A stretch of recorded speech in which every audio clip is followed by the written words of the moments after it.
로마서 12장 말씀을 통해서 오늘 하나님의 말씀을 나누기를 원합니다.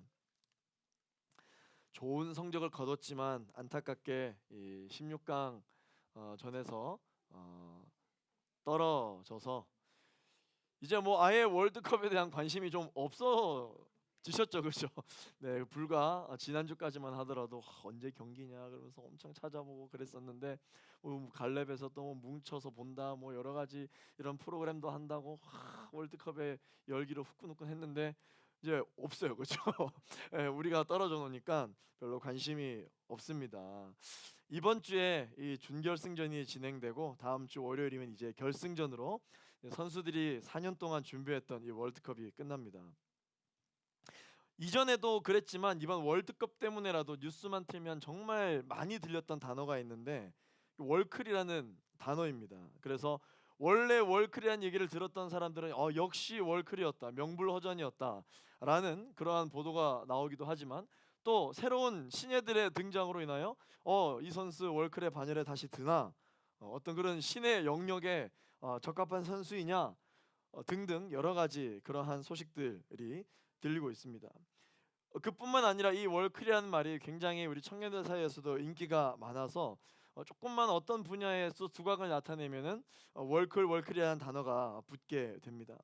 이 월드 클래스라고 하는 단어가 어떤 뜻인지를 살펴봤더니 어떤 분야에 있어서 세계적인 수준을 뜻하는 영어 단어가 바로 이 월드 클래스, 콩글리시 아니냐라고 생각하는 사람들이 있는데 찾아보니까 아주 많이 쓰이는 그런 정상적인 단어더라고요. 전 세계 최고의 수준으로 극찬하는 표현이 바로 이 월드 클래스라고 하는 이 단어입니다. 그런데 사실 이 월클이라고 이름이 불리는 선수들을 굉장히 기대하는 마음을 가지고 이 경기를 지켜보면은 사실 일반 선수들과 비교했을 때 크게 달라 보이지 않습니다. 별로 뭐 어려움이 없는 것 같아 보이는, 별로 특별한 게 없는 것 같은데 라는 생각이 사실 먼저 드실 것입니다. 그런데 언제 그 진가가 드러나냐? 이 문제를 해결하기 굉장히 어려운 상황에서 일반 선수들이 헤맬 때 이 월드 클래스 선수들은 그때 진가가 드러나기 시작합니다. 상식적으로는 돌파할 수 없는 상황에서 이 월드 클래스 선수들은 바로 그때 진가가 드러나게 되죠. 그러면서 그제서야 모든 해설진과 사람들이 이야기합니다. 이래서 월클이라고 이야기하는구나, 이래서 수준이 다르다고 이야기를 하는구나 라고 이 어려운 상황 속에서 그 진가가 드러나는 것을 우리가 알 수 있습니다.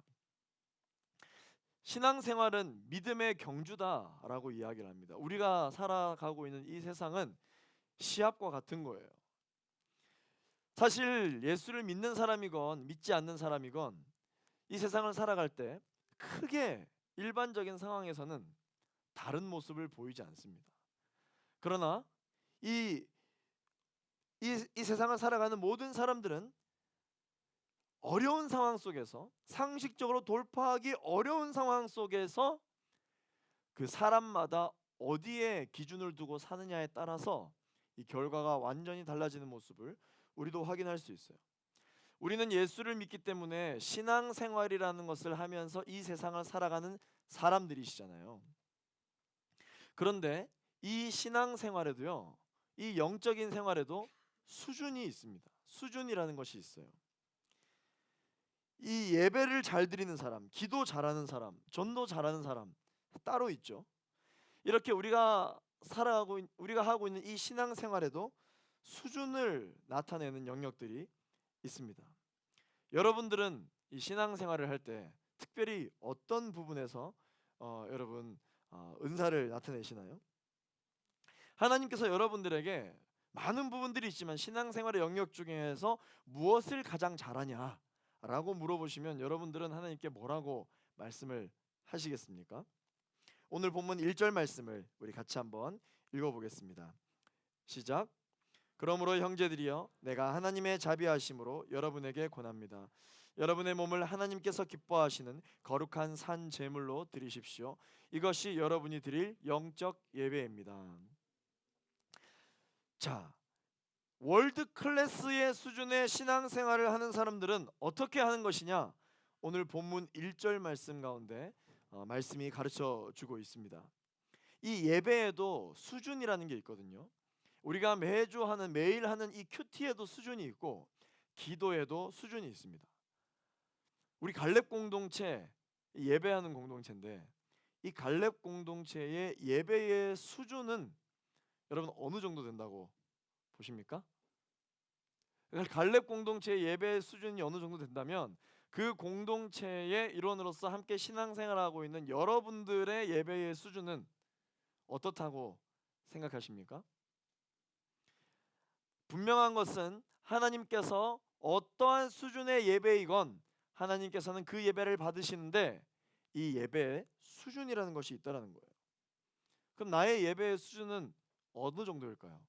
한번 생각해 보시게 되기를 바랍니다. 그리고 그렇게 생각하시게 된 이유가 혹시 있습니까? 그렇다면 여러분들은 이 예배가 수준이 있다, 수준이 없다라고 이야기를 할 때에 어느 정도의 기준이 있으실 것입니다. 그럼 과연 그 기준이 하나님에게도 그 기준이 적용되는가? 하나님도 우리의 예배를, 하나님도 지금 내가 올려드리는 이 예배를 내가 생각하는 수준으로 생각을 하실까?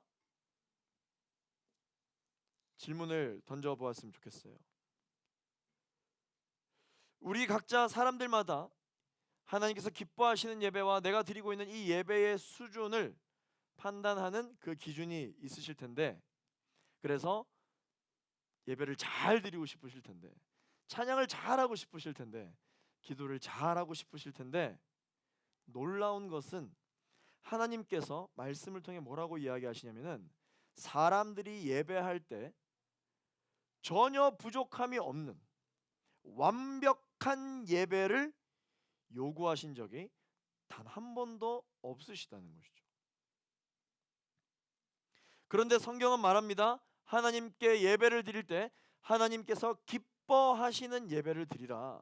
하나님이 인정하실 수밖에 없는 예배를 드리라. 그렇다면 도대체 하나님이 기뻐하시는 예배가 무엇인가? 하나님께서도 말씀하실 때 저 예배 굉장히 수준이 높다. 너의 기도가 굉장히 수준이 높구나 라고 판단하시는 그 예배는 어떤 예배일까요?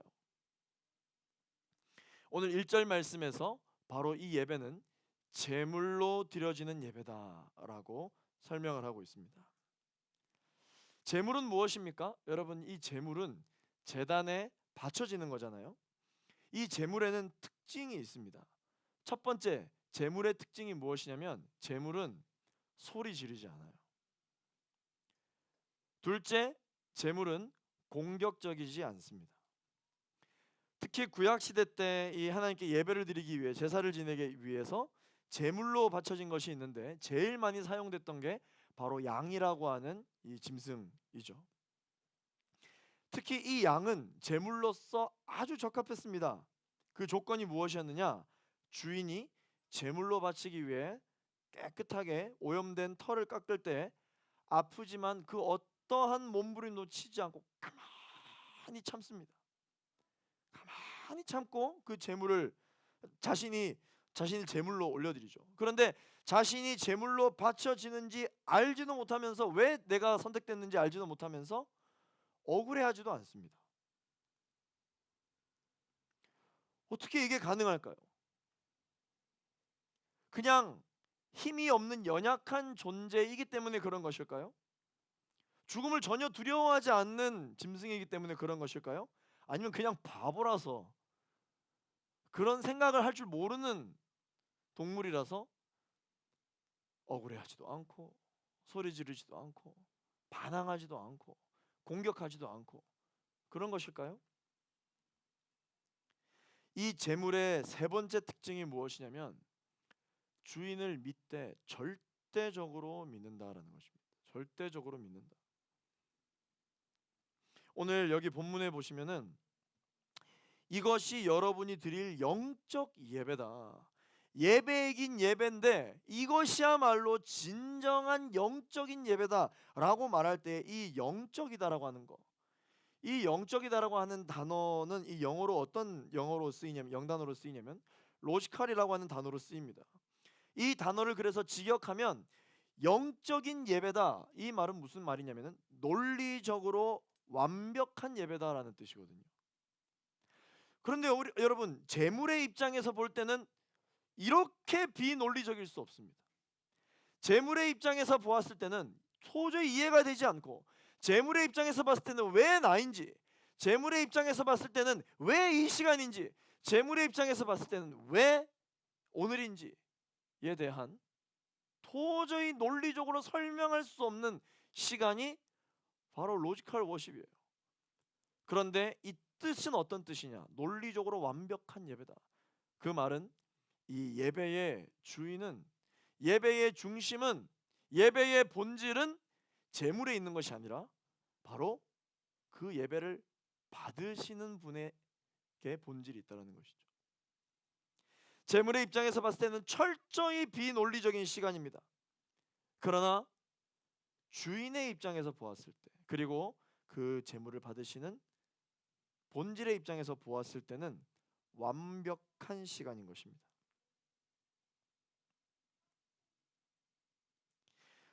그 주인의 입장에서, 예배를 받으시는 하나님의 입장에서는 완벽한 계획 안에 예배가 순서 하나하나가 진행되고 있다. 그러므로 완벽한 예배란 무엇인가? 하나님께서 기뻐하시는, 우리가 드려야 할 완벽한 예배는 무엇인가? 재물이 재물답게 주인을 절대적으로 신뢰하고, 주인은 주인답게 논리적으로 역사하는 시간, 그게 바로 완벽한 예배입니다. 완벽한 예배예요. 그런데 만약에 재물이 예배 중에 몸을 함부로 쓰거나, 재물 본인이 생각했을 때 지금 이거 아니야 라고 발버둥을 치기 시작하면 완벽한 예배가 준비되었으나 최악의 예배가 되는 것이죠. 오늘 본문 2절 말씀을 함께 보겠습니다. 시작. 여러분은 이 세대를 본받지 말고 오직 마음을 새롭게 함으로 변화를 받아 하나님의 선하시고 기뻐하시고 온전한 뜻이 무엇인지 분별하도록 하십시오. 아멘. 우리가 하나님께서 기뻐하시는 예배, 이 영적인 예배를 드릴 때 제물로서, 제물의 입장에서 예배를 올려 드리는 우리의 입장에서 찾아야 할 세 가지가 있다고 이야기하고 있습니다. 첫 번째, 선하신 거, 선한 거. 두 번째, 기뻐하시는 거. 세 번째, 온전하시다라고 이야기하는 하나님의 뜻입니다. 이 세 가지를 예배 때 찾으려고 노력해야 된다는 것이죠. 이 세 가지를 분별하려고 노력해야 된다는 것입니다.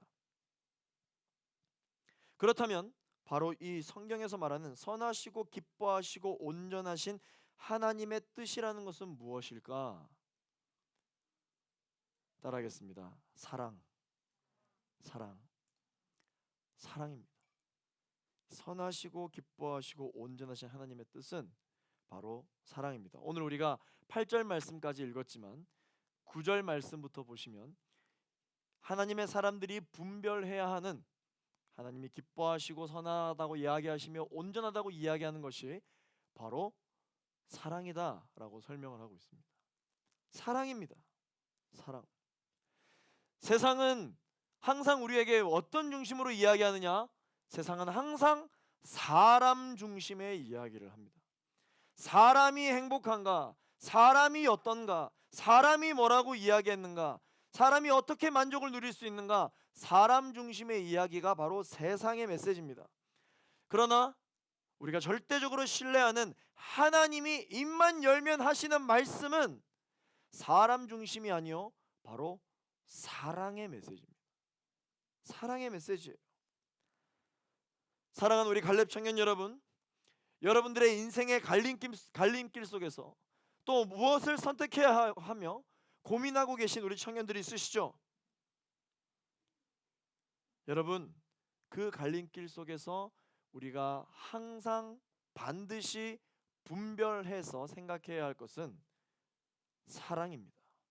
사랑. 세상은 무엇을 사랑하냐? 세상은 악한 것을 사랑합니다. 그리고 선한 것을 미워합니다. 그러나 하나님은 악한 것을 미워하고 선한 것을 붙들라고 말씀하십니다. 그렇기 때문에 이 사랑이란 무엇이냐? 사랑이란 선과 악을 구별하는 마음이에요. 악을 악으로 갚는 것을 사랑이라고 말하지 않고 악을 선으로 이기는 것을 사랑이라고 말씀하고 있는 것입니다. 재물의 입장에서 지금 자신의 인생 가운데 악한 상황이 일어난다고 생각했을 때 악으로 오히려 그것을 악으로 반응하고 악으로 행동을 하면 오히려 논리적으로 철저하게 완벽하지 않은 그러한 시간을 맞이하게 되는 것이죠. 그러므로 하나님의 사람들에게 있어서 이 사랑이란 선과 악을 구별하는 마음인 것입니다. 오늘 말씀에 그러므로 이 세대를 본받지 않고 하나님의 선하신 뜻을 분별한다, 이 말은 열심히 이 세상을 살되 사람을 위해 열심을 내는 인생이 아니라 사랑을 위해 열심을 내는 인생을 말하는 것입니다. 그렇게 선한 것에 속한 사랑의 삶을 살게 될 때 정말 사랑 그 자체이신 예수님의 모습이 하나님의 사람들의 인생에 나타나기 시작하는 것입니다. 오늘 본문 3절 말씀 우리 함께 읽겠습니다. 시작. 나는 내게 주신 은혜를 힘입어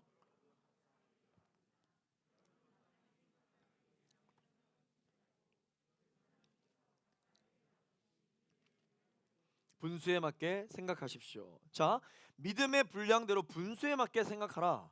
이게 여러분 무슨 말일까요? 그것은 바로 하나님의 사람이라면 하나님의 사람답게 생각하라는 것입니다. 그게 바로 분수에 맞게 생각하는 것입니다. 나는 하나님의 사람이라고 이야기하면서 하나님의 사람답지 않은 것을 선택하고 하나님이라면 선택하지 않을 길을 선택하는 인생은 논리적으로 완벽하게 맞지 않는 인생이에요. 우리가 이 세상을 살아갈 때 세상 사람들은 마음껏 죄짓고 심지어 죄책감도 느끼지 않으며 하고 싶은 대로 마음껏 하고 살잖아요. 근데 왜 우리는 사랑이 많으신 하나님의 사람이면서 이 세상을 살아갈 때 마음대로 살 수 없고 영적으로 늘 선한 양심의 거리낌을 느끼며 살아야 될까요? 왜 우리는 인생을 그렇게 살아야 될까요? 심지어 믿지 않는 사람들도 압니다. 교회 가자, 안 가. 왜 안 가냐? 교회 가면 하지 말라고 하는 게 많거든. 그래서 안 간대요. 근데 언젠간 갈 거야. 언제? 뭐 좀 나이 들어서 갈 거야. 왜? 하고 싶어도 할 수 없을 때거든. 라고 해서 교회를 간다고 그렇게 이야기를 합니다. 우리는 하고 싶은 대로 못 살아요. 마음대로 못 삽니다. 근데 왜 그렇게 못 사는 것일까요? 우리는 하나님의 사람이기 때문이에요. 하나님의 사람이기 때문이에요. 오늘 이 3절 말씀대로 하나님의 일하심과 역사하심을 해석해 보면은 하나님의 사람이 넘어지고 하나님의 사람이 위축되고 하나님의 사람이 두려워하고 절망하는 삶을 살게 될 때 바로 그 하나님의 사람이 다시 일어나기 위해서는 세상의 생각으로는 절대 그 사람을 일으켜 세울 수 없다. 왜? 어쩔 수 없어요. 하나님의 사람이거든요.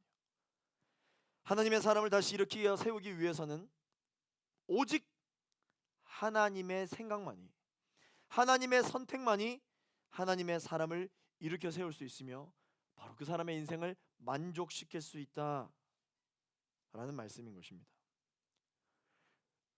여러분, 한번 제가 여러분들에게 자유를 드릴게요. 마음대로 한번 살아보세요. 진짜로 이번 한 주 우리 마음대로 한번 살아봅시다.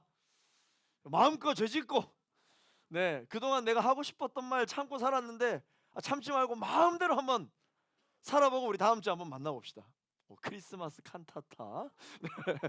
하고 싶은 대로 마음껏 하고 한번 살아봅시다. 야, 누가 한번 정말 누가 나한테 막 뭐라고 해요, 막 이야기해요. 뭔가 나를 음해하려고 하는 어떤 그런 음모 섞인 말을 해요. 잘 만났다. 이번 주에 내가 작정하고 마음대로 살기로 했으니까 잠깐 이리 와봐라. 일단 멱살부터 한번 잡고, 야, 마음대로 살아버렸으니까 한 대, 두 대, 세 대. 화장실에서 혼자 막 이러지 마시고 한번 마음대로 한번 살아봅시다 우리. 그러면 속이 시원할 것 같잖아요. 다음 주 예배가 눈물바다가 되겠죠. 크리스마스 칸타타 가사 하나하나가 왜 저런 가사가 나오나. 그냥 메리 크리스마스인데 메리가 은혜로워. 왜 우리가 마음대로 못 사냐? 마음대로 살아도 왜 마음이 불편하냐? 어쩔 수 없어요. 우리 마음에 예수님이 계세요. 우리가 아무리 불신앙하고 불순종해도 어쩔 수 없어요. 우리는 하나님의 사람이기 때문에, 내 안에 예수님이 계시기 때문에, 앞으로도 하나님의 사람일 것이기 때문에, 내가 놔도 하나님이 안 놓으신다고 하셨기 때문에 우리는 절대로 어둠의 생각들 안에서 자유롭게 살 수 없는 존재들입니다. 없는 존재들이에요. 성경에서 말하는 지혜로운 사람, 이 지혜로운 사람은 바로 하나님의 생각으로 가득 찬 사람을 말하는 것입니다. 하나님의 생각으로 가득 찬 사람. 이 하나님의 생각으로 가득 찬 사람들이 늘 주문처럼 말하는 이야기가 있어요. 그게 무엇인지 아십니까? 따라하시겠습니다. 예수님이라면 어떻게 하셨을까? 이 말을 계속 이야기합니다. 어떤 목사님이 농담으로 이야기를 하더라고요. 이 권사님들이 굉장히 기도를 많이 하시잖아요. 무엇을 보면 알 수 있느냐? 놀래키면 알 수 있대요. 놀래키면 알 수 있대요. 그래서 기도 생활 열심히 하는 권사님들한테 가가지고 이렇게 하잖아요. 그러면 권사님들이 바로 어떻게 하냐면 위기를 직감하고 주여 이렇게 하신다는 거죠. 근데 교회 아무리 열심히 막 다니고 교회 아무리 이렇게 신앙생활 오래 한 사람도 놀래켜 보면 그 진가가 드러나요. 누가 뒤에서 이렇게 했는데 손부터 올라간다. 야, 그런 사람이 있을 수 있죠. 놀래켰는데 ABC가 이렇게 나온다. 그럴 수 있죠. 그럴 수 있죠. 정말 이 하나님의 생각으로 가득 찬 사람들은 세상이 우리를 놀래킬 때 ABC 하지 않습니다. 하나님의 생각으로 가득 차 있는 사람들이 세상이 여러분들에게 두려움을 줄 때 그 사람의 입에서, 그 사람의 행동에서 공격적이거나 소리를 지르지 않는다는 것이죠. 하나님의 생각으로 가득 차 있는 사람들은 문제가 찾아왔을 때, 두려움이 몰려왔을 때, 어둠이 찾아올 때 주여, 주님이라면 어떻게 하셨겠습니까? 예수님이라면 어떻게 하셨겠습니까? 라고 생각합니다. 온통 이 생각뿐이에요. 온통 이 질문으로 문제를 접근해 나가는 사람을 성경은 지혜롭다라고 이야기를 합니다. 사랑하는 갈렙 청년 여러분, 예수님이라면 지금 여러분들 이 연말에 얼마나 고민이 많으십니까? 12월은 고민하는 계절이잖아요. 내년에 나는 몇 살이 되는가? 내년에 나는 올해와 같은 인생을 살 것인가? 내년에 나는 또 어떤 자리에 있게 될 것인가? 엄청 고민하는 계절인데 하나님의 생각으로 가득 찬 12월이 되기를 예수 그리스도 이름으로 축원합니다. 그런데 말이죠, 이 길은 해답을 빨리 낼 수 있는 길이 아닙니다. 이렇게 문제를 접근하는 방식은 속 시원한 방법이 사실 아닙니다. 오히려 조금 더 느립니다. 세상에서 이야기하는 길보다 조금 더 느립니다.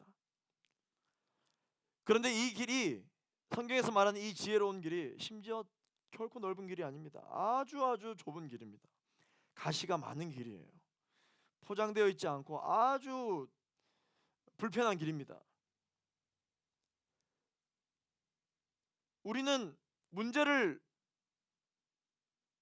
해결할 때 보다 빨리 해결할 수 있는 길, 보다 상처받지 않고 편하게 이 문제를 넘어갈 수 있는 길, 그 길을 제일 먼저 찾습니다. 제일 먼저 찾습니다. 사랑하는 갈렙 청년 여러분, 여러분들이 하나님의 사람이라면 하나님께서 뭐라고 말씀하시는지를 귀 기울이 되기를 예수 그리스도 이름으로 축원합니다. 성경 어디를 봐도 하나님의 사람들은 이 세상을 살아갈 때 누구보다 빨리 가라, 누구보다 넓은 길을 길을 가라, 누구보다 편한 길을 가라 말씀하신 적이 없어요. 한 번도 그렇게 말씀하신 적이 없습니다. 오히려 성경은 느린 길을 가라, 오히려 성경은 정확한 방향성을 갖고 가라, 오히려 남들이 먼저 가라고 할 때 가게 해줘라, 좁은 길을 가라, 가시면류관을 쓰라. 오히려 성경은 그렇게 말씀하십니다. 오늘 본문 4절에서 5절 말씀 우리 같이 한번 읽어보겠습니다. 시작. 우리가 한 몸에 많은 지체를 가졌으나 모든 지체가 같은 기능을 하는 것이 아닙니다. 이와 같이 우리 많은 사람들도 그리스도 안에서 한 몸을 이루었고 각 사람은 서로 지체가 됐습니다. 자, 이 말이 무슨 말이냐면요, 이 사람의 육체를 놓고 보았을 때 이 머리가 되는 부분이 있고 손이 있고 발이 있고 여러 가지 몸의 부위들이 있습니다. 예수님만 머리 되실 뿐 사람마다 부르심이 다르다. 문제를 해결하고 삶을 살아가는 방식이 또 다르다. 누구는 눈으로 부르시고, 누구는 귀로 부르시고, 누구는 팔로, 누구는 다리로, 누구는 가슴으로 부르심을 받았다라는 것이죠. 사람마다 부르심이 다르다. 그러나 예수 그리스도를 머리로 두는 것은 같기 때문에 서로 다른 방법으로, 서로 다른 스타일로, 서로 다른 방식으로, 서로 다른 사고관으로, 서로 다른 성향으로, 서로 다른 길로 가는 것이 잘못된 것이 아니라고 합니다. 그러나 절대 방향성을 잃거나 빠져서는 안 되는 것이 바로 예수 그리스도다. 이런 사람들이 모여 있는 곳을 공동체라고 하는 것입니다. 이렇게 각자 다 다른 부르심이 있는 사람들이 예수님 때문에 모여 있는 곳을 교회라고 이야기합니다. 사실 우리가 왜 지금 이 자리에 이렇게 모여 있습니까? 사실 예수님이 아니었으면 우리는 만날 일도 없어요. 예수님 믿어가지고 이 사람이랑 같이 이렇게 그래도 예수님 덕분에 내가 이 사람도 알게 되고, 뭐 좋은 관계든 나쁜 관계든 예수님 때문에 우리는 모였습니다. 그런데 손이 발 보고 이야기합니다. 너는 왜 그렇게 가락이 짧냐? 손이 눈 보고 이야기합니다. 너는 왜 그렇게 생겼냐고. 근데 또 발은 손 보고 이야기합니다. 왜 그렇게 높은 곳에 있냐? 교만하다. 나처럼 이렇게 아래에 있어야지. 내가 모든 몸을 다 떠받고 있어. 내가 최고야. 이야기합니다. 그러나 다 각자의 다른 은사가 있고 부르심이 있는 것이죠.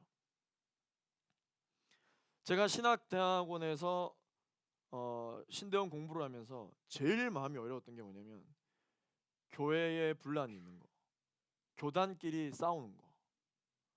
우리가 청년들이 특히 뉴스 같은 거 볼 때 국회의사당에서 멱살 잡고 정치인들끼리 싸우는 거 보면 정말 못 보잖아요.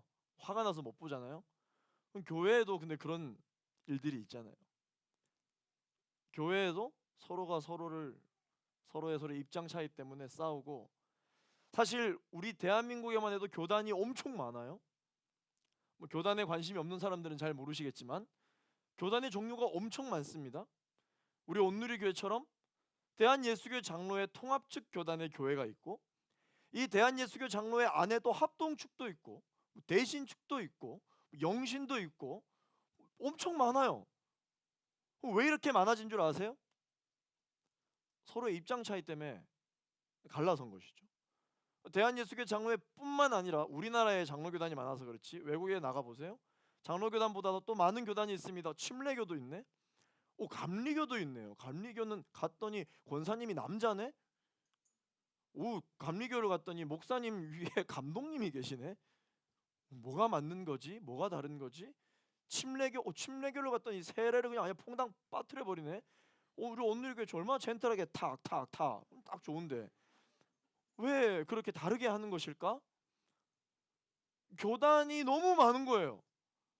그래서 교단별로 만나면은 목회자들끼리 뭐 네가 많니 내가 많니 난리가 납니다. 제가 초등학교 때 전도했던 친구가 감사하게도 목사가 되었는데 그 친구는 고신 교단에서 목사 안수를 받았습니다. 근데 그 친구가 신대원 3년 동안 제일 마음이 어려웠던 게 있어요. 그게 뭐냐면 고신 교단에서는 교단 헌법으로 순복음 교단을 아직까지 2단으로 두고 있거든요. 제가 순복음 목사거든요. 아셨는지 모르겠어요. 제가 순복음 교단에서 공부를 했거든요. 이 친구가 나에게 복음을 전해준 친구가 2단인가 라는 그 고민 때문에 잠을 이루지 못했다는 거예요.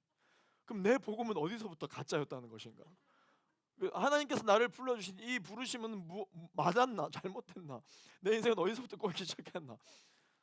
그런 고민을 하면서 결국은 그 교단에서 저를 대변해주는 유일한 신학생으로 그렇게 졸업을 했다고 합니다. 교단 얘기를 왜 하느냐? 여러분들도 신앙생활을 하다가 보면은 이 교단이라고 하는 거에 대해서 또 여러분 고민을 하시게 될 때가 있습니다. 물론 그 교단이 뻗어져 나가는 여러 역사적 배경에는 나름대로의 정당한 이유가 있고 또 어떤 경우에는 서로의 입장 차이로 인하여 분열도 있지만 여러분 우리가 말씀을 통해 봤잖아요. 하나님께서 일하시는 방식이 무엇입니까? 하나님께서 일하시는 방식은 넓은 길이 아닙니다. 하나님께서 일하시는 방식은 모든 것이 합력하여 선을 이루시는 방식입니다. 이스라엘 백성들이 하나님께서 선택하셨으나 이스라엘 백성들이 율법책을 관리하지 못하고 그들이 복음을 받아들이지 못하고 오히려 가장 율법을 잘하는 이스라엘 백성들이 눈앞에 메시아를 보았는데 죽였잖아요. 그러자 오히려 이 복음은 이방인들에게 퍼져나가기 시작했고 오히려 그것을 통하여서 이스라엘 백성들에게 다시 복음이 들어가는 이 일, 재물의 입장에서 봤을 때는 완전히 비논리적인 일이지만 하나님 입장에서 봤을 때는 완벽한 논리적인 이 역사. 교단이 다르지만 성도들 입장에서는 아무 상관이 없어요. 아무 상관이 없어요. 여러분 우리 온누리교회가 얼마나 좋은 교회인지 아십니까? 우리 온누리교회는 모든 교단 목사님들이 다 있어요. 모든 교단 목사님들이 다 있어요. 그래서 여러분들은 교단에 대한 고민이 별로 없을 거예요. 근데 여러분들 나중에 이렇게 신앙생활 하다가 이제 가정을 이루게 될 때 또 상대방 배우자가 교단이 뭐냐에 따라서 또 여러분들 입장 차이가 있을 수 있는데 여러분 교단 가지고 어려워하지 마십시오. 한국에서 태어났지만 돈가스 좋아하는 사람 있잖아요. 정말 시골에서 태어났는데 된장 못 먹는 사람 있습니다. 저마다 선호하는 음식이 있는 것처럼 각 교단별로 주창하는 그 신앙생활이 맞으면 거기 가서 하시면 되는 거예요. 거기 가서 하시면 되는 겁니다. 온누리교회는 전 세계 어디를 가더라도 온누리교회부터 검색하죠. 왜냐하면 온누리교회에서 나오는 말씀이 맛있거든요. 온누리교회부터 검색합니다. 없네? 그러면 우리 교회 교단이 어디더라? 그러면서 찾죠. 모르면 목사님한테 묻습니다. 또 본인이 나고 자랐던 훈련받았던 교단이 호신책이다. 그럼 어디를 가더라도 호신교회부터 갑니다. 그러나 그런 거 별로 상관이 없다. 잡식이다. 그러면 어느 교회든 가까운 교회를 가기도 하는 것이죠. 이 교단의 분열로 인하여 우리는 마음이 어려울지는 모르겠지만 하나님은 전혀 상관이 없으십니다. 결국 예수 그리스도만 온전히 전해지면 되는 것이죠. 우리의 신앙생활도 마찬가지입니다. 말이 좋아서 교단이지 우리 갈렙 공동체 안에도 100여 명 정도밖에 되지 않는 이 공동체 안에도 100가지의 방법이 있어요. 100가지의 성향이 있습니다. 어떻게 다 하나 될 수가 있겠습니까? 절대 하나 될 수 없습니다. 그냥 공동체 하나 되기 이전에 순이 하나 될 수도 없잖아요. 몇 명 된다고 순이 하나 되기 어렵습니다. 그래도 하나 되기 위해 가장 열심을 낸다는 MC단들 모아놔도 MC 안에도 하나가 되기가 쉽지 않습니다. 그러나 분열이 임하고 있다는 뜻은 아닙니다. 그거 오해하지 마세요. 네, 오해하지 마세요. 우리 MC단에게 박수 한번 보내주시죠. 여러분 꼭 기억하십시오. 내가 어느 길을 가든 내가 어느 곳에 있든 절대 빠져선 안 되는 것이 있습니다. 그것이 바로 예수 그리스도입니다. 예수 그리스도입니다. 우리가 가야 하는 길은 빠른 길이 아닙니다. 우리가 가야 하는 길은 넓은 길이 아닙니다. 우리가 가야 하는 길은 인정받는 길이 아닙니다. 우리가 가야 하는 길은 바로 예수의 길입니다. 예수의 길입니다. 예수의 길이 아닌 곳은 이상하게 다 넓어요. 예수의 길이 아닌 곳은 이상하게 다 따뜻합니다. 예수의 길이 아닌 곳은 이상하게 다 평온합니다. 예수의 길이 아닌 곳은 이상하게 탄탄대로예요. 그래 보여요. 화려해 보입니다. 그러나 그 길이 가장 좋은 것 같지만 그 길이 결국 또 다른 갈림길이 나오고 막다른 길이며 완전히 시간 허비하게 되는 회차 구간이 나오게 됩니다. 우리가 봤을 때는 비록 좁은 길이고 높다란 길이며 거친 길인 줄은 몰라도 예수 그리스도가 그 길을 걸어가셨다면 그 길이 가장 빠른 길입니다. 돌아가는 일이 없어요. 그리고 가장 정확한 길입니다. 오늘 본문 6절에서 8절 말씀 함께 읽어보겠습니다. 시작. 우리는 우리에게 주신 은혜를 따라 서로 다른 은사를 갖고 있습니다.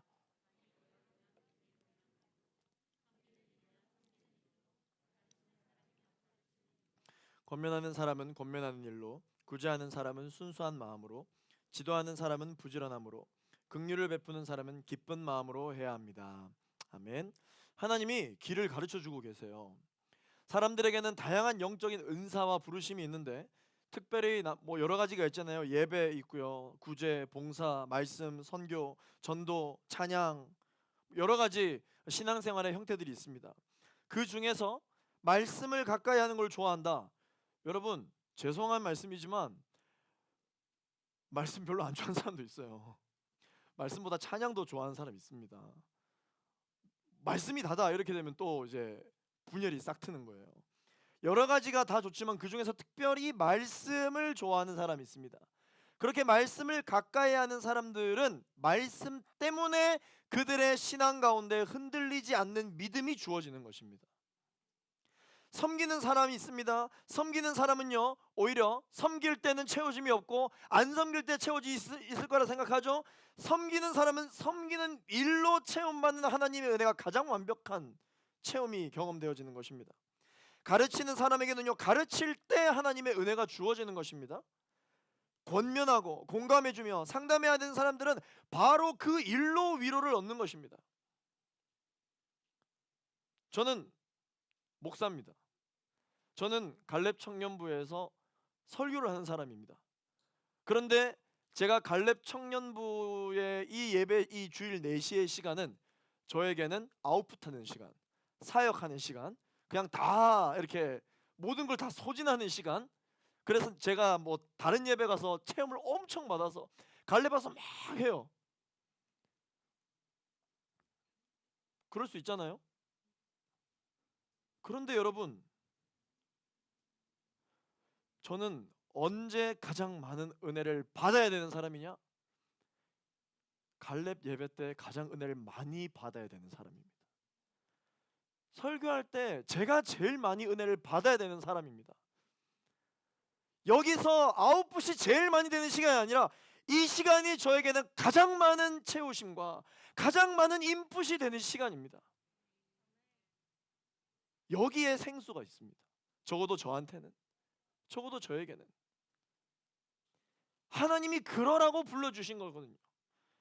하나님이 그러라고 저에게 합당한 은사를 주신 것이라고 전혀 의심하지 않습니다. 구제하는 사람에게는 하나님께서 구제할 때 순수한 마음을 주십니다. 그런데 모든 것이 성령 충만하고 완벽할 때 교만의 영이 들어옵니다. 그러면 항상 교만의 영이 들어오면 제일 먼저 하는 게 정죄, 판단입니다. 내가 말씀을 가까이 해봤더니 이 말씀을 가까이 할 때 이 흔들리지 않는 믿음이 생기더라. 너 찬양 좋아하지? 잠깐만 그러지 말고 너 찬양 잠깐 줬고 말씀을 읽어. 그러면 흔들리지 않는 믿음이 생길 거야. 아니야 나 해봤는데 사실 말씀보다는 찬양이 난 더 좋거든. 아니라니까. 이게 잘 몰라서 그래. 모르네. 뭘 모르네. 내 말 듣고 말씀을 가까이 해봐. 물론 그 말씀을 통해 채워지는 것이 있죠. 그러나 가장 건강한 공동체는 서로의 부르심을 인정하고 함께 공유하는 것입니다. 나는 그래서 자기 자신이 어떤 은사가 있는지, 자기 자신이 어떠한 부르심이 있는지를 가장 잘 아는 것이 신앙생활 할 때 너무 중요한 것이죠. 나라는 사람은 말씀을 읽을 때 채워지는 사람이야. 힘들고 어려울 때 말씀 앞으로 가야 됩니다. 그런데 나는 말씀으로 채워지는 사람인데 내가 내 자신을 용납하지 못하고 내가 내 자신을 인정하지 못해서 나도 구제 한번 해봐야 되겠다. 나도 극률한 사역을 한번 해봐야 되겠다. 그러면 어떤 일이 벌어질까요? 은혜 받습니다. 은혜 받습니다. 은혜 받고 나의 모든 문제문이 열리긴 합니다. 열리긴 열리는데 마치 어떻게 열리느냐? 이빨이 조금 맞지 않은 열쇠로 굳게 잠긴 자물쇠를 들그럭 하면서 여는 거랑 똑같은 것이죠. 우리 모두는 각자의 은사와 부르심에 따라 함께 예수 그리스도 그분만을 향해 신앙생활을 하고 있는 지체요 공동체입니다. 그러므로 우리가 신앙생활할 때 또 함께 우리 청년들과 함께 여러분 신앙생활할 때 서로에 대한 은사를 확인하고 오히려 그 관련된 이야기를 들으며 풍성한 은혜를 경험하는 여러분 되기를 예수 그리스도 이름으로 축원합니다. 아멘. 이게 신앙생활을 잘하는 방법입니다. 하나님 나라의 기준으로 월드 클래스로 신앙생활을 하는 방법입니다. 저는 청년 시절 때 예배 인도를 했었는데 제가 얼마나 계획적인 걸 좋아하고 연습하는 거에 대하여 정말 이 완벽주의가 있었던 사람이었냐면은 찬양팀이랑 찬양 연습을 하는데 몇 번째 마디 몇 번째 박자에서 이렇게 하기로 했는데 세션이 그렇게 안 한다. 그러면 제가 정죄를 했던 사람이에요. 니 때문에 성령께서 역사를 안 하신다고. 너 때문에 하나님께서 일하시는데 방해가 된다고. 이렇게 할 거면 차라리 그냥 하지 않는 게 낫지 않겠냐. 연습 접어버렸어요. 실제 그날 예배는 폭망입니다. 폭망. 근데 저는 전혀 의심하지 않았습니다. 왜냐? 제 열정의 동기가 잘못됐다고 생각하지 않았거든요. 제가 뭐 때문에 그렇게 합니까? 아니 하나님은 최고의 하나님께 최고의 예배를 올려드리기 위해 한 것이었기 때문이죠. 전혀 저에게 문제가 있다고 생각하지 않았습니다. 그런데 언제부터 문제가 있다고 생각하기 시작했느냐? 그렇게 1년을 섬겼는데 52번의 예배를 다 망했어요. 너무 힘들었습니다. 깨닫기 시작했습니다. 언제 이렇게 했다가 언제 예배 때 은혜를 받을까? 과연 1년 52번의 예배 중에 내가 과연 정말 모두의 마음이 하나가 되어서 완벽한 예배를 하나님 앞에 드릴 수 있을까? 한 번도 드릴 수 없겠구나. 한 번도 그런 예배를 나는 할 수가 없겠구나. 그때부터 그렇다면 하나님 어떤 예배를 하나님께서 가장 기뻐하십니까? 라고 묻기 시작했습니다. 하나님 어떻게 기도하는 것이 하나님께서 가장 기뻐하시는 기도입니까? 라고 묻기 시작했습니다. 저는 완벽하게 준비된 예배, 실수가 없는 예배, 그러한 예배가 드려지게 될 때 비로소 하늘의 문이 열려서 하나님께서 역사하시는 줄 알았습니다. 그런데 월드 클래스의 예배는 어떨까를 생각해 보게 되었습니다. 하나님께서 가장 만족해하는 예배가 어떤 예배일까요? 어디서 드려지는 예배일까요?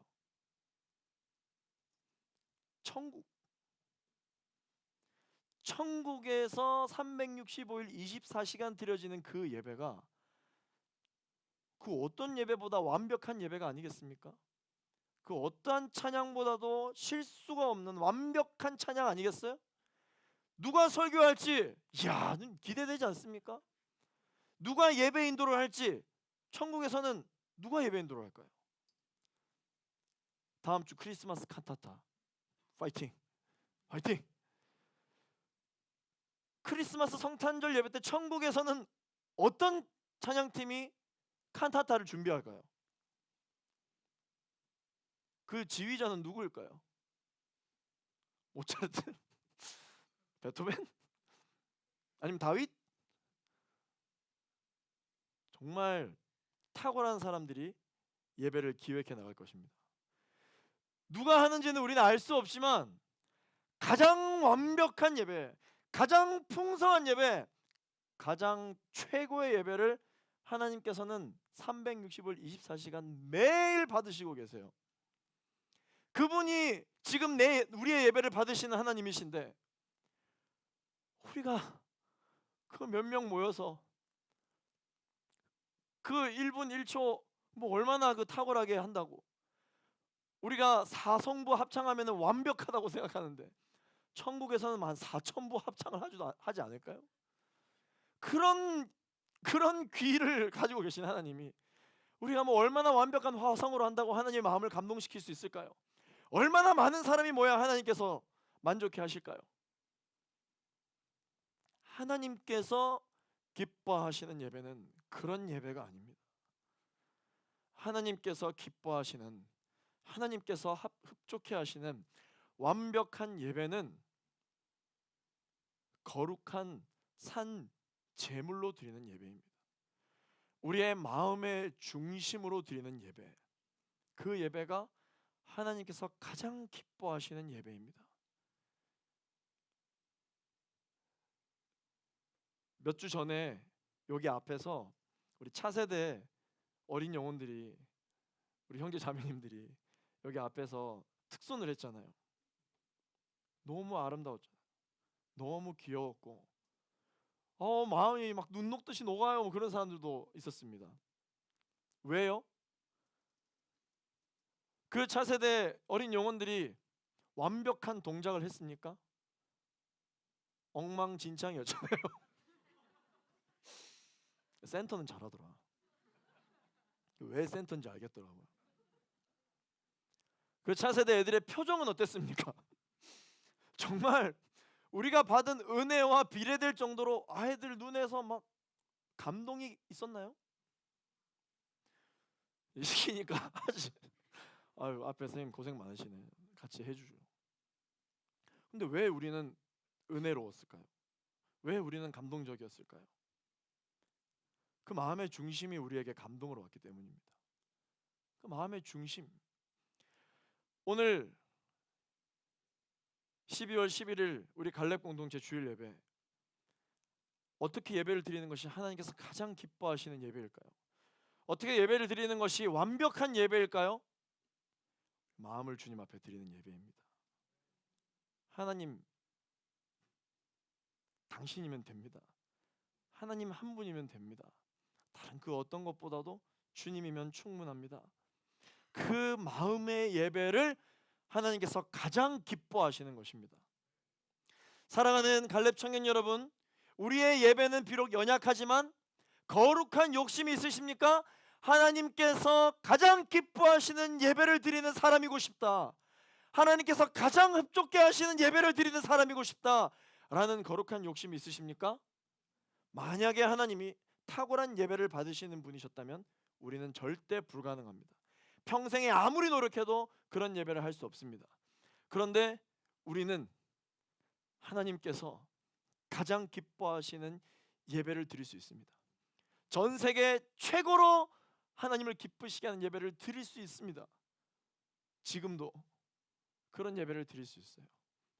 그래서 오늘 예배를 드렸을 때 우리가 증명해낼 수는 없지만 하나님께서 나의 예배를 받으시고 나의 예배를 기뻐하신다라면 우리는 매주 전 세계 최고의 예배를 드릴 수 있는 공동체가 될 수 있는 것입니다. 사랑하는 갈렙 청년 여러분, 우리 갈렙 공동체의 예배가 매주 전 세계 탑 클래스에 드는 그런 예배 공동체가 되기를 예수 그리스도 이름으로 축원합니다. 우리 갈렙 공동체의 예배의 수준을 높여드립시다. 수준을 높여드립시다. 늘 내 삶과 늘 내일이라고 하는 이 시간에 얽매여 있는 영적인 시간이 아니라 영원한 인생을 목적으로 드리는 예배, 영원한 시간을 위하여 드려지는 매주일의 예배가 되기를 예수 그리스도 이름으로 축원합니다. 우리 함께 시간 말씀을 기억하며 우리 함께 기도하기를 원합니다.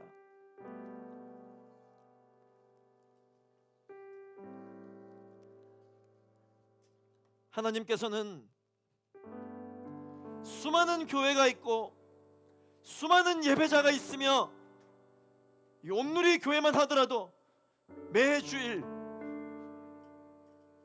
5천여 명의 청년들이 동일한 말씀 본문과 동일한 주제로 예수 그리스도 이름으로 기도하며 예배하는데, 그럼에도 불구하고 하나님은 말씀하십니다.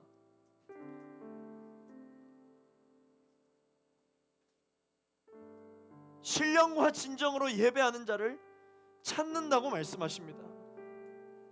여러분들은 언제 찾습니까? 없을 때 찾죠. 분명히 있었는데 어디에 뒀는지를 알지 못해서 잃어버렸을 때 찾지 않습니까? 이렇게 많은 예배자가 있는데 그래도 하나님이 찾으신답니다. 그렇다면 반대로 나도 하나님이 찾지 않으시는 예배자 중에 한 사람일 수 있습니다. 공동체 예배는 잘 준비되었다 할지라도 내 마음의 중심이 하나님의 사랑에 있지 않고 사람에게 있으면, 내가 아무리 눈물을 많이 흘려도, 내가 아무리 감동을 받아도 하나님께서 찾지 않으시는 예배일 수 있습니다. 사랑하는 갈렙 청년 여러분, 우리에게 거룩한 열망이 있게 되기를 예수 그리스도 이름으로 축원합니다. 하나님께서 그토록 독생자 예수 그리스도를 이 땅에 보내시면서까지 찾기를 원했던 이 땅에서의 예배, 이 땅에서의 예배자, 바로 우리의 예배가 되기를 예수 그리스도 이름으로 축원합니다. 우리 갈렙 공동체에서 예배가 시작된다라고만 하면은 하나님께서 특별히 기대감을 가지고 우리 갈렙 공동체의 예배를 들으실 수 있도록, 우리 갈렙 공동체의 예배가 화려한 중심이 아니라, 대규모가 중심이 아니라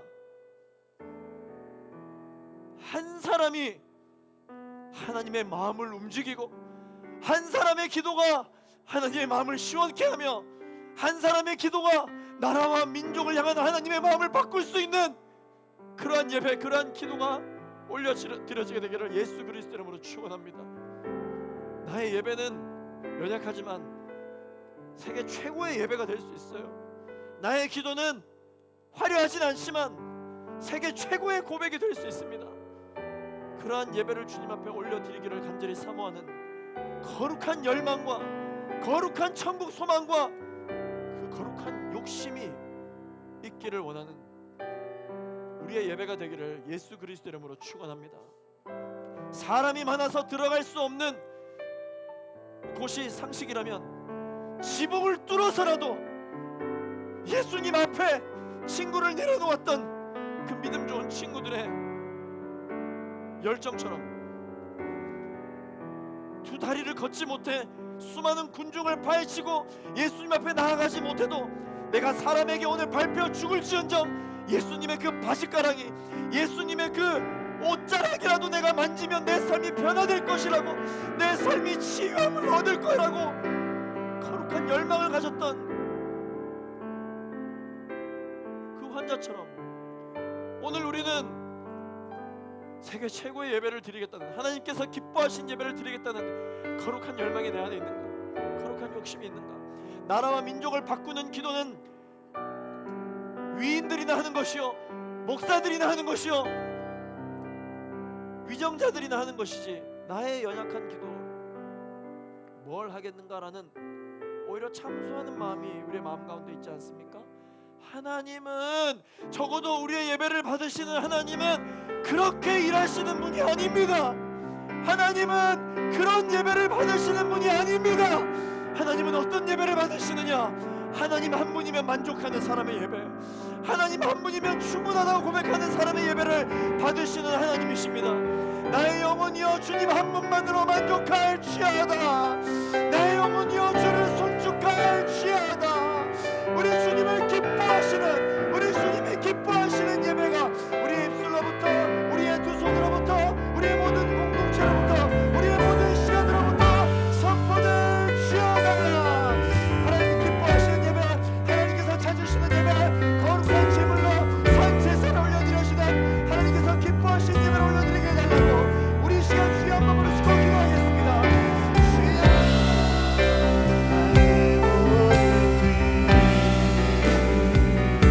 말씀 앞에 순종하는 삶의 예배, 주 앞에 엎드려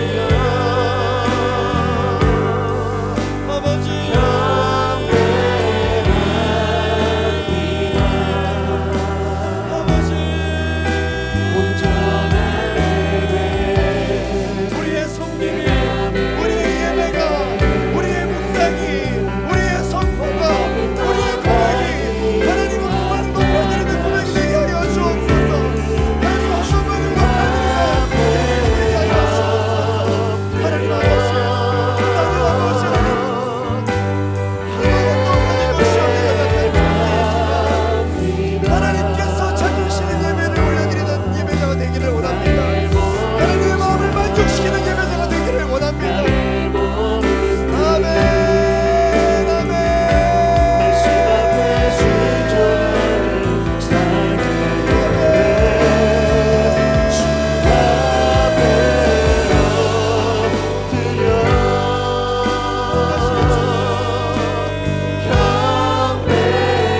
우리 주님을 만나는 내가 반드시 만나겠다는 거룩한 열정이 회복되게 하여 주옵소서.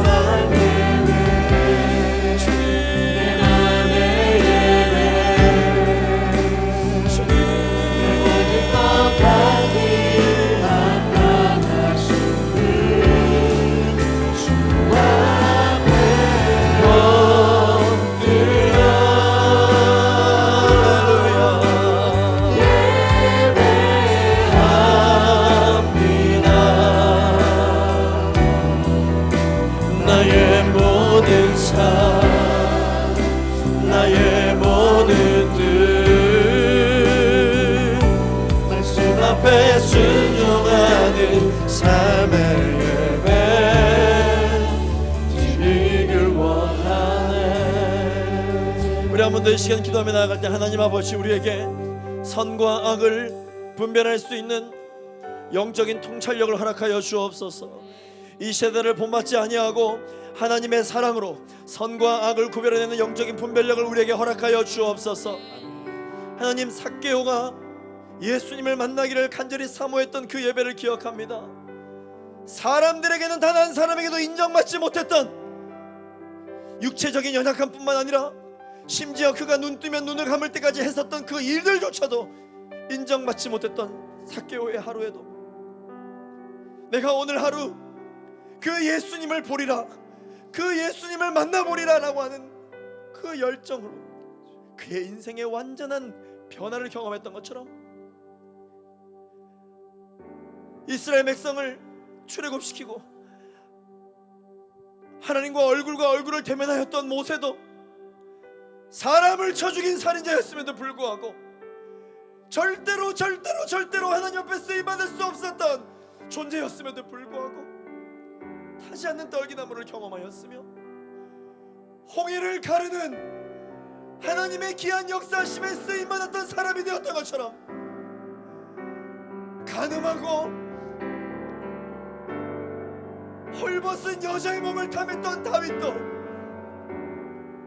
하나님께서 가장 좋아하셨던 마음에 합한 자라고 그러한 예배자라고 주님께서 세우셨던 것처럼 평범한 목수셨으나 온 인류를 구원하신 예수 그리스도와 같이 하나님 아버지, 나의 인생의 연약한 부분들이 즐비하지만 오늘 여전히 하나님께서 나를 향한 놀라운 사랑의 손길을 붙잡는 우리 갈렙 청년들 되게 하여 주옵소서. 세상은 지금도 우리의 귀를 대고 이야기합니다. 너는 하나님께 쓰임받을 수 없다고, 너는 자격이 되지 않는다고, 너의 예배는 형편없고 너의 믿음은 능력이 없다고 이야기를 합니다. 하나님은 한 번도 우리를 향하여 그렇게 말씀하신 적이 없습니다. 하나님은 한 번도 내 삶에 대하여 소망이 없다고 말씀하신 적이 없습니다. 하나님은 한 번도 내가 너를 쓸 수가 없다고 말씀하신 적이 없습니다. 아무리 부러진 칼이라 할지라도 용사에게는 그것이 승리를 가져다주는 완벽한 무기가 되는 줄로 믿습니다. 전쟁에 능하신 주님, 모든 문제보다 크신 주님, 나를 사용하여 주옵소서. 나의 삶을 사용하여 주옵소서. 나를 일으켜 세워 주옵소서. 우리 마지막으로 주여 한번 부르시고 두 손 높이 들고 우리 인생을 주님 앞에 올려드리는 하나님의 사람으로서의 삶을 살겠노라 다짐하며 우리 시간 주여 한번 부르시고 결단하며 나아가겠습니다. 주여,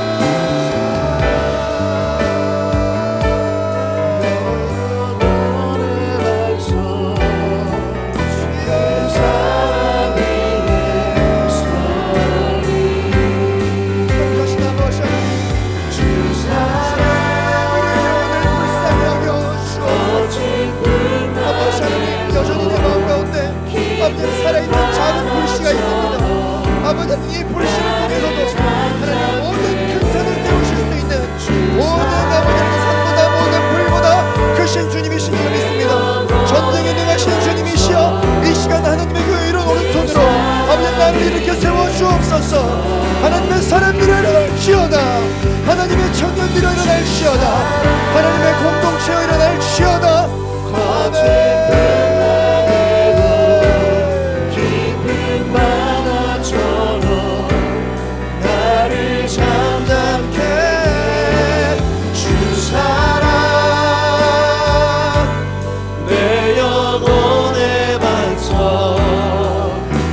사랑 위에 서 주 사랑 할렐루야. 주 사랑 아멘 아멘 아멘. 내 영혼아 주를 송축할지어다. 내 영혼아 주의 사랑을 만끽할지어다. 주 사랑 내 영혼의 반석 그 사랑 위에 서리. 그렇습니다. 찬양 가사의 고백처럼 우리를 땅으로부터 뽑혀 나가지 않게 만드는 것은 줄기와 뿌리의 힘이 아니요 바로 우리가 박혀있는 반석 대신 예수 그리스도에게 달려있는 줄로 믿습니다. 나는 비록 연약하나 우리는 반석 위에 심겨짐을 당하게 될 것입니다. 흔들리지 않게 하여 주옵소서. 좌로나 우로나 치우치지 않는 굳건한 믿음을 우리에게 허락하여 주시옵소서. 예배에도 수준이 있고 기도에도 수준이 있으며 하나님을 향한 사랑의 마음과 신앙생활에도 수준이 있다면 하나님 저에게 수준 높은 신앙생활을 할 수 있는 은혜를 허락하여 주옵소서. 수준 높은 기도를 할 수 있는 은혜를 주옵소서. 수준 높은 예배를 드리게 하여 주옵소서.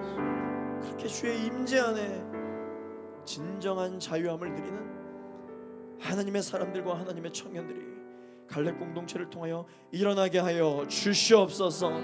오늘도 여전히 연약하나 오늘도 여전히 볼품없으나 화려하지 않지만 이곳에 임하시는 하나님이 강력하시며 이곳에 역사하시는 하나님이 완벽하신 분이시며 이곳에 임하시는 하나님이 절대적인 분이시므로 이 공동체를 통하여 선포하시며 이 공동체를 통하여 역사하시는 모든 하나님의 역사하심이 실수가 없으시며 온전하신 줄로 믿습니다.